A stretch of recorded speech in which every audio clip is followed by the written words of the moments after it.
కృష్ణవేణి అని పేరు పెట్టుకో. మంచి సెక్స్ కథలు రాయవయ్యా. ఈ రోజుల్లో వ్యాపారానికి విచారం ఉండాలి, లేకపోతే దేవుడు కూడా పలుకుబడి ఉండదు. If you don't mind. ఏమండి పేరేమిటో చెప్పావు? వేణు అండి. వేణు వేణు వేణు వేణు. నా గేయాలు మీరు చదివారండి? చూడు, నువ్వు అటువంటి చచ్చుగేయాలు పాటలు మానేసి మంచి సెక్స్ కథలు రాయవయ్యా. అంతేకాదు, నీ పేరు వేణు అని మార్చేసుకుని కృష్ణవేణి అని పేరు పెట్టుకో. ఎందుకో తెలుసా? ఆడవాళ్ల రచనలు అంటే అటు బతుకుల వాళ్ళు ఇటు సినిమాల వాళ్ళు ఎగబడిపోతున్నారు బిజినెస్ కోసం. మీ సలహా చాలా సంతోషం.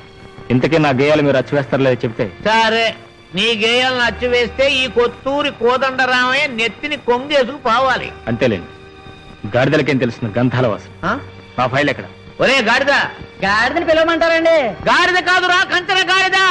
ఈయన ఫైలు ఫైలు. ఆ చిట్టి గతాలో పారేమని మీరే కదండి చెప్పారు.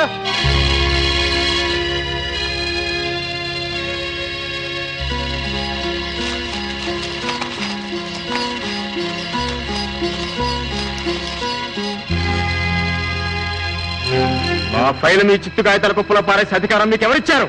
చూడబ్బాయ్, నువ్వు మహా కోప్పడవలసిన అవసరం ఏమీ లేదు. మహామహాకవుల రచనలన్నీ కూడా ఒకప్పుడు చిత్తుబుట్టలో కాపురం చేసినవే. ఇంకా ఏదో సాహిత్యాభిమానం ఏడ్చింది కాబట్టి వీధి కుప్పలో పడేయకుండా చిత్తు కాగితాల్లో దాచి. తెలుస్తూనే ఉంది మీ సాహిత్యాభిమానం.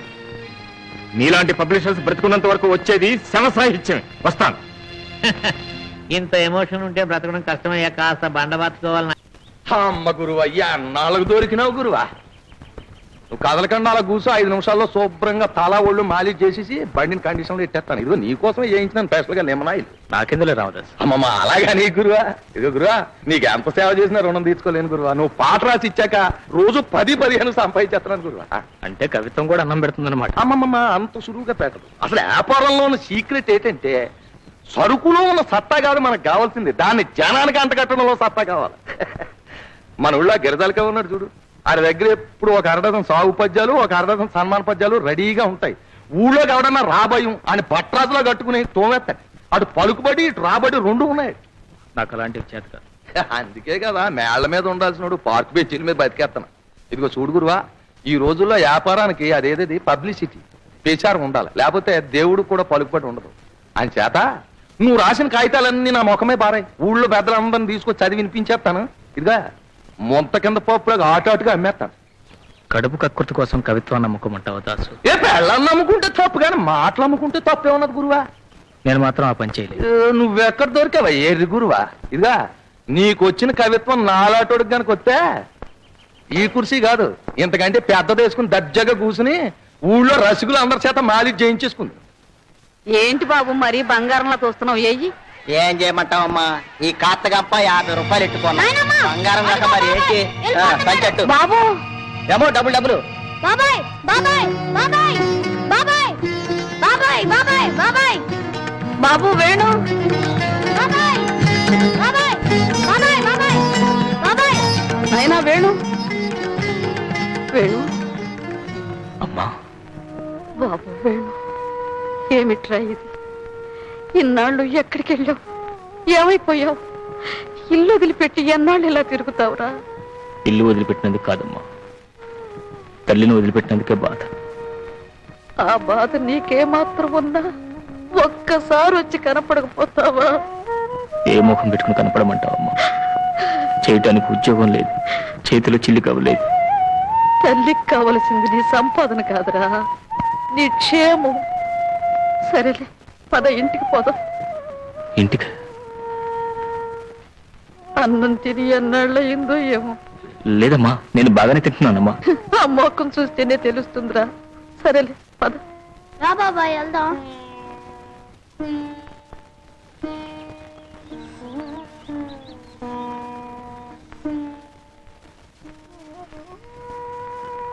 బాబు, నీకు అరిసెలంటే ఇష్టంగా అన్నం ఉడికే లోపల ఈ అరిసెలు తిను బాబు. తిను బాబు. అంత మంచి గుమాయింపుగా ఉంది.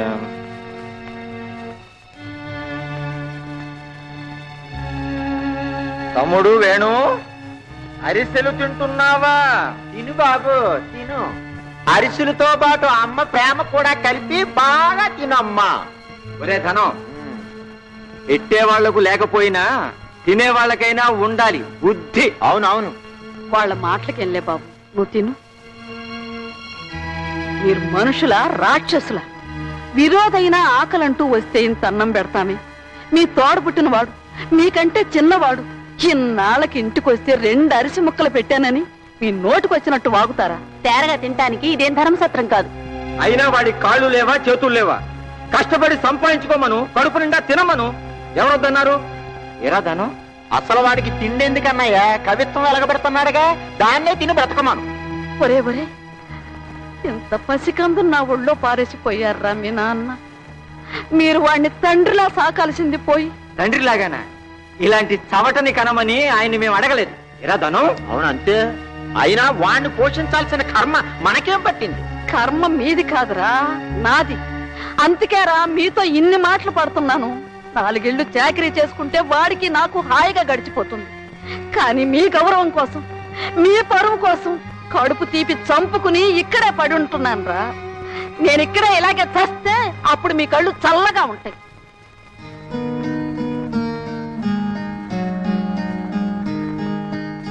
వదినా, నాదొక ఫైల్ ఉండాలి. ఆడవాళ్ళని అడుగుతావారా? నన్ను అడుగు చెప్తాను. అక్కడున్న ఫైలు చెత్త కాగితాలు 1 రూపాయికి అమ్మేశాను. ఏమిటి, నాకేయాలి అమ్మేశారా? నా కవిత్వాన్ని 1 రూపాయికి అమ్మేశారా? అవును, ఆ కిరాణా కొట్టు సుబ్బయ్య మంచాడు గనక 6 రూపాయనే ఇచ్చాడు. అవును, వాటి విలువ మీలాంటి మూర్ఖులకేం తెలుస్తుంది? ఏమన్నావా? మేము మూర్ఖులమా? ఎరా, ఆ కాగితాలతో పాటు నిన్ను కూడా చెత్త కుప్పలో తోస్తేనే కానీ నీ రోగం కుదరదు.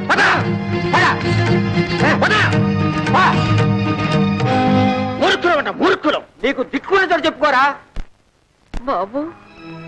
అమ్మా, పెడుతున్నావా బాబు? వెళ్ళకి ఎలా ఉండగలమ్మా? ఆకలి దప్పులతో ఎలా పెడతావు బాబు? నిన్ను కనిపెట్టుకుని ఉండేవాళ్ళు ఎవరయ్యా? నన్ను తీసుకెళ్ళు. ఇక నేను ఈ ఇంట్లో 1 క్షణం కూడా ఉండలేను. ఇక్కడ తినే ప్రతి ముద్ద నా గుండెల్లో బరువైపోతుంది. నేను కన్న తల్లిదన్న సంగతే వాళ్ళు మర్చిపోయారు. ఇక నా వల్ల కాదు బాబు, నన్ను తీసుకెళ్ళు. అమ్మా, అమ్మా, తీసుకుని వెళ్ళాలనే నా ఉద్దేశం కూడానమ్మా. కానీ నాతో పాటు నిన్ను పస్తులుంచలేనమ్మా. కాస్త గంజి నీళ్ళైనా తాగే ఆధారం చూసుకుని నేను తప్పకుండా తీసుకువెళ్తానమ్మా, తప్పకుండా తీసుకువెళ్తా.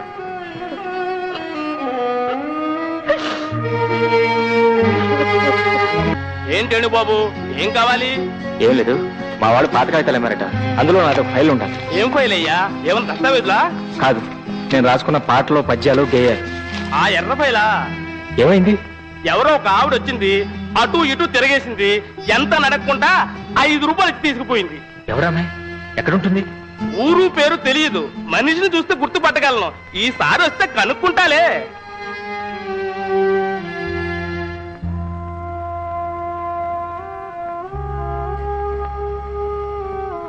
కవి రాబోయరా, ఏమి విశేషం?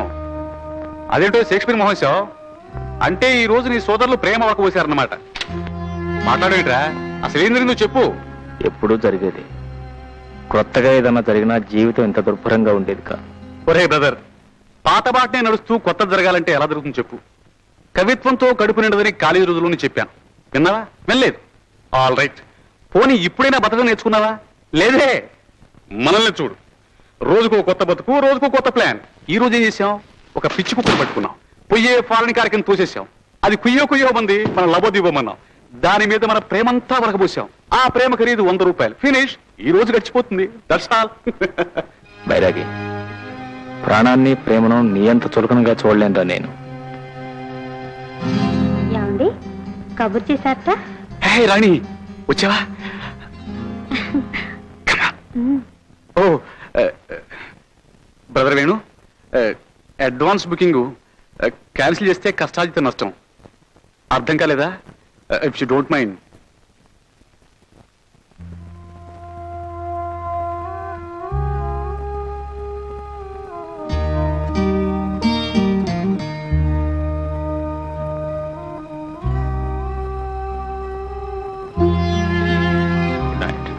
Wish you all the best.